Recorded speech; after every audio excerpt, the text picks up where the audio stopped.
Que a paz e o amor de Jesus estejam em nossos corações. Hoje preparamos um tema muito interessante, que tem por título: Onde é o paraíso?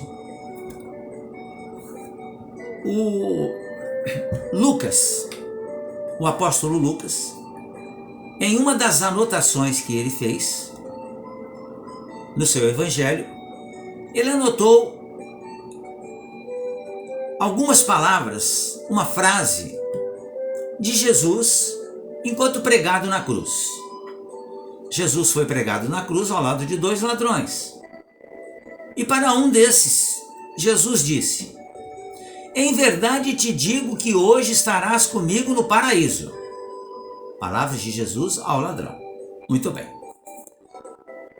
À primeira vista, parece que Jesus se inclinou para o chamado bom ladrão, através da simpatia particular. Mas não é assim. Aliás, aqueles que tiverem o trabalho de estudar sobre esse chamado bom ladrão, vão verificar que a sua história, até o momento da crucificação, foi uma história bastante triste. Em nenhum momento da sua vida ele foi uma boa pessoa. Ele sempre bandeou para o lado ruim, sempre roubando. E a sua mãe, que estava ali na crucificação, chorava em virtude de perder um filho. Mas na realidade não tinha sido ele um filho exemplar. Ele tinha tido uma vida sempre à margem da lei. Mas é chamado de bom ladrão. E Jesus diz a ele: em verdade te digo que hoje estarás comigo no paraíso. E não é bem assim a história. Jesus, nessa lição do Calvário, ele renovou a definição de paraíso. Em outra passagem, Jesus mesmo asseverou que o reino divino não surge com aparências exteriores. Claro que Jesus estava ao lado de dois ladrões e sabia Jesus que eram dois irmãos dele, espiritualmente falando, que lamentavelmente não aproveitou a reencarnação. Fizeram coisas erradas, mas não deixavam de ser irmãos e que mereciam de Deus a oportunidade de se renovarem. Muito bem. Noutra passagem, repetindo, Jesus asseverou que o reino divino não surge com aparências exteriores. Inicia-se, desenvolve-se e consolida-se em resplendores eternos dentro dos nossos corações. Naquela hora de sacrifício culminante, o bom ladrão, denominado de bom ladrão, ele rendeu-se incondicionalmente a Jesus, verificando que, como pode, um homem bom como aquele estava recebendo o mesmo castigo que ele, que não era um homem bom. Então ele se rendeu a Jesus e prometeu para ele mesmo renovar-se. O leitor do Evangelho não se informa com respeito aos incessantes trabalhos e às responsabilidades novas que lhe pesariam nos ombros, de modo a cimentar a união com o Salvador. Então, quando Jesus disse: te digo ainda hoje, estarás comigo no paraíso, colocou sobre os ombros do bom ladrão uma responsabilidade muito grande de reformar-se intimamente, tornar-se uma pessoa melhor. Não naquela reencarnação que estava findando, porque ele estava sendo executado, mas numa outra reencarnação, visto que somos espíritos imortais. O leitor do Evangelho, ele precisa observar que novas situações, novos trabalhos pesariam nos ombros, então, daquele irmão nosso numa outra encarnação. Todavia, ele convenceu-se daquele momento em diante, o malfeitor ou o ex-malfeitor realmente se convenceria da necessidade de mudar. O símbolo é formoso e profundo e dá a ideia da infinita extensão da misericórdia de Deus.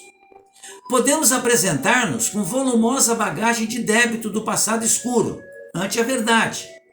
Mas, desde o instante em que nos rendemos aos desígnios do Senhor, aceitando sinceramente o dever da própria regeneração, avançamos para a região espiritual diferente, onde todo jugo é suave e todo fardo é leve. São palavras que exigem de nós um esforço muito grande para que a gente as entenda. Porque Jesus não estava perdoando todo o mal que aquele ladrão havia feito na reencarnação anterior. Não estava fazendo isso. E nem ele também estaria isento de ressarcir aqueles quem ele havia prejudicado. Mas Jesus estava dizendo a ele, em outras palavras, que ele receberia novas oportunidades e que pudesse realmente aproveitá-las. Isso não significa perdão dos pecados, mas oportunidade de ressarcir os débitos.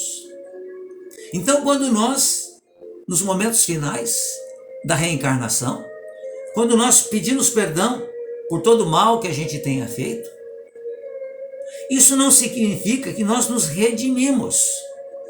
Significa que a gente se arrependeu e reconheceu que fez muito mal.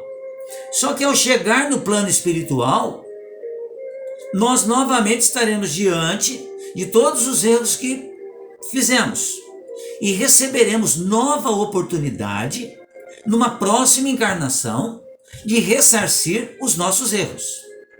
Por isso que, quando se diz, mas no passado, se dizia de forma muito rápida, morreu, vai descansar agora.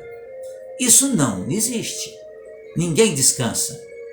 Porque nós somos espíritos imortais. A minha vida vai continuar depois do meu desencarne. Esse corpo físico pelo qual os amigos me conhecem, ele um dia vai ter as suas energias esgotadas. Então vai ocorrer a morte do corpo físico. Mas eu, espírito, que nessa encarnação tem o nome de Jorge, continuarei vivo, porque eu sou imortal.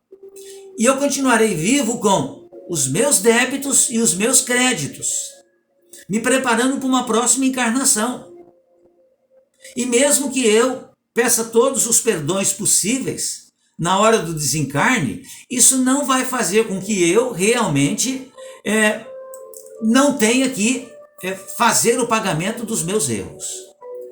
Chegado a essa altura, o espírito endividado, ele não vai permanecer em falsa atitude de santidade, reconhecendo acima de tudo que com Jesus o sofrimento é retificação e as cruzes são claridades imortais.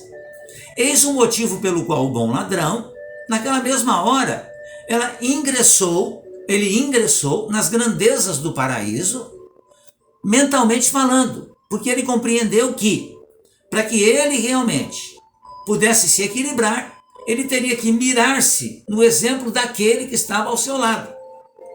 Então, ele entraria no paraíso, não literalmente, mas em vontade e perseverança.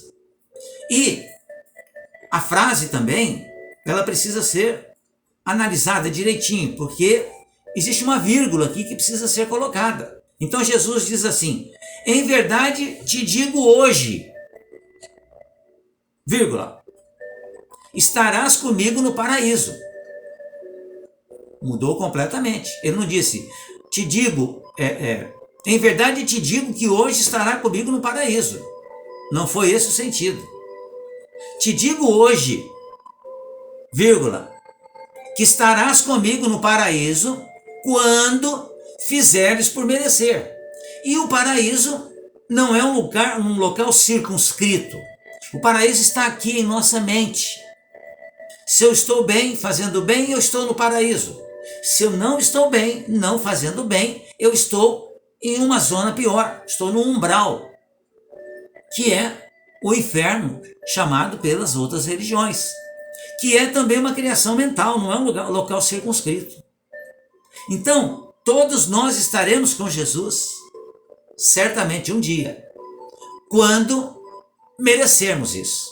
Quando nos tornarmos espíritos equilibrados, bons espíritos, e tivermos ressarcido todos os débitos que tivermos feito na nossa caminhada.